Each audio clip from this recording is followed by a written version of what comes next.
NATO leaders on Wednesday confirmed their commitment to more than double defense spending by 2035, bandying words like crucial, momentous, and quantum leap.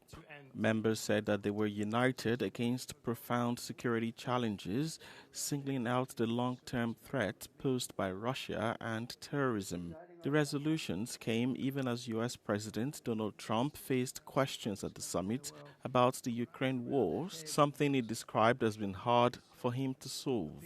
Because it's more difficult than people would have any idea. Vladimir Putin has been more difficult. Frankly, I had some problems with Zelensky. You may have read about him. And it's been more difficult than other wars. By the end of the summit, allies in a joint statement committed to spending 3.5% of GDP on core defense spending to buy military hardware and maintain troops. However, their statements did not include a condemnation of Russia's invasion of Ukraine as it had a year ago. Trump, who had always castigated European allies for not spending enough on their own defense, hailed the decision taken at the summit in The Hague. The U.S. president described it as a big win for Europe and Western civilization. On the sidelines of the NATO summit in The Hague, High Representative of the European Union, Kaja Kallas, spoke to Euronews about the text messages sent by NATO Secretary General Mark Rutte to U.S. President Donald Trump, in which he praised him on the strikes on Iran, as well as increased defense spending in Europe. Mark Rutte is speaking Trump. I think, he's speaking the language that President Trump definitely understands, and he needs to get this across. I think it's very important that everybody is doing this 5% and agreeing to this. President Trump has been the one who has been calling for this. We definitely have listened to President Trump, and everybody is doing more. When asked how it will be ensured that the new spending levels are achieved, Kallas spoke about implementing a well-defined milestone process. Last time when we had the pledge in 2014, it was for 2024, but there wasn't really a clear path how to get there. Now we have, milestones on the way to check whether everybody's in the right trajectory. And when it comes to defense spending, it's also very much defined what goes into that. Kallas was also asked about the EU-Israel Association Agreement after an internal review found indications of human rights breaches by the Israeli military in Gaza. We agreed to put the pressure on Israel to really have a dialogue, and we already agreed how to improve the situation. So step-by-step approach to really push them so that the situation would be better. Seeing these things, people shot in the line of getting flour and food, I think it's untenable. As we have done the Article 2 review, it's clear that the next step is to take the measures. So, we also have the pressure points, clearly that if you don't improve the situation and you are still in breach of the Article 2, then we can move on with the different measures that come from the association agreement. At a high-level pledging event in Brussels, the GAVI Vaccine Alliance rallied international donors to fund its next 5-year program. Contributions came from the EU and several European countries too, without, however, any support from the US. So far, GAVI has secured over 7.7 billion euros, less than its target, but with more pledges expected in the coming weeks. What's at stake is the life of millions and millions of children. And I think there is nothing more important in the world than the lives of millions of children. It makes a difference if they get immunization, if they get vaccines or not. Because if they don't get, they will die from perfectly preventable diseases through immunization. And so what we are asking the donors is to contribute to the next 5 years of GAVI. GAVI is a global health partnership launched in 2000 to improve vaccine access for children in the world's poorest nations.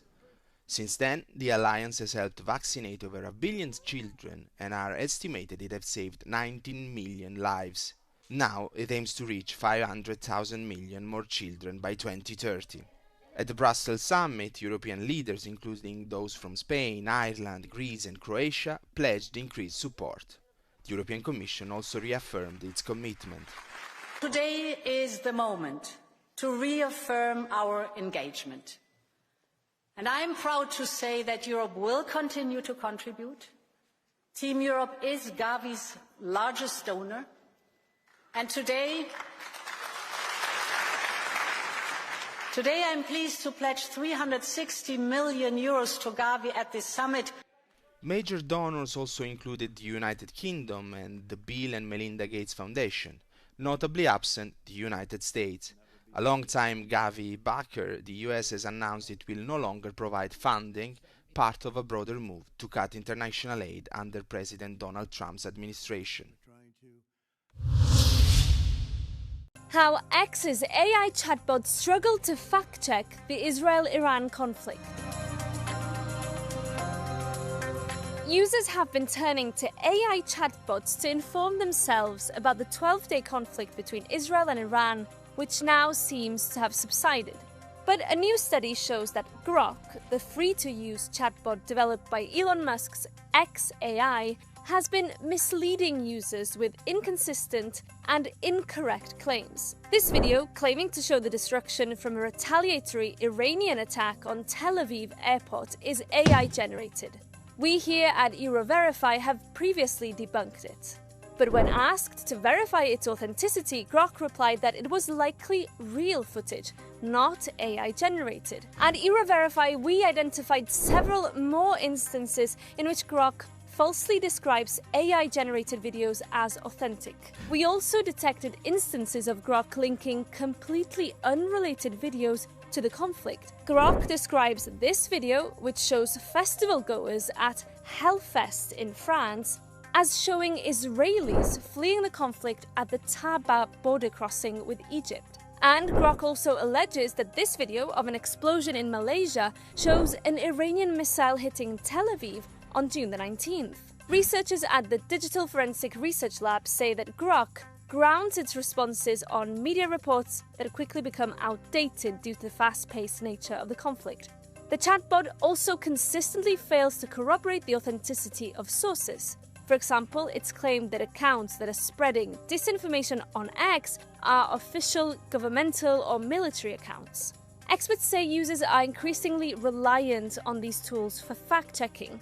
Yet, these tools are in fact amplifying disinformation and conspiracies. Will the anti-greenwashing proposal survive the tug-of-war between European institutions? The Commission announced last week its plans to withdraw this key Green Deal text. The directive aims to combat greenwashing by controlling terms like eco-friendly and natural.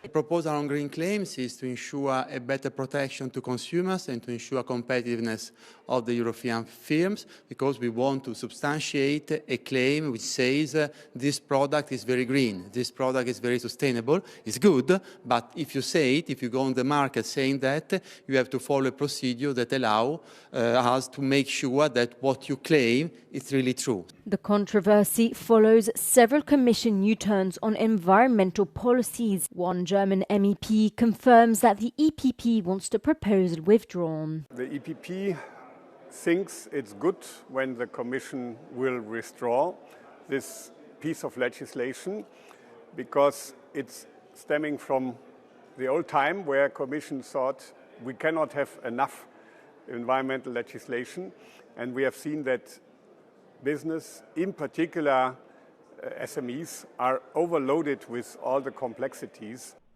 Meanwhile, Social Democrats, Green and Liberal MEPs condemn what they see as the EPP Conservatives aligning with the far right and threaten to break ranks with the EPP. If it confirms that the European Commission is actually withdrawing this proposal on the sole reason that it gives in to a majority built by the conservative with the extreme right groups, this is the moment where von der Leyen is losing the support of her own majority of Liberals, Social Democrats, Greens and her own EPP group. The Commission may renegotiate if micro-enterprises are excluded. I hope that there is room for agreement between the three institutions. And the message coming from the Commission was that if it was such a relevant change in the discussion, the Commission may take into consideration a withdrawal of the directive. It remains to be seen whether the Council will give in to the Commission's pressure. We made history. In a stunning political upset, Democratic Socialist Zohran Memdani declared victory in New York City's mayoral primary on Tuesday. Until it is done. With most ballots counted, the 33-year-old held a significant lead over former New York State Governor Andrew Cuomo, who was the favorite to win. Cuomo has since conceded defeat in the race. The result is seen as a litmus test for the Democratic Party, pitting a young progressive against an establishment moderate. Mamdani, backed by figures like Alexandria Ocasio-Cortez, campaigned on free public transport and new taxes on the wealthy. Cuomo ran on a promise to restore order in the city, but was hampered by a sexual harassment scandal that forced his resignation as governor in 2021. Thank you. Can't wait to see. A general election to decide the final outcome will be held in November, though this week's primary is widely seen as the race that effectively decides who will be the mayor. While Cuomo concedes the primary, he told the New York Times he's still considering running in November's general election as an independent. Is your voice. Mamdani is now on track to become the city's first Muslim and Indian American mayor. Concede the race.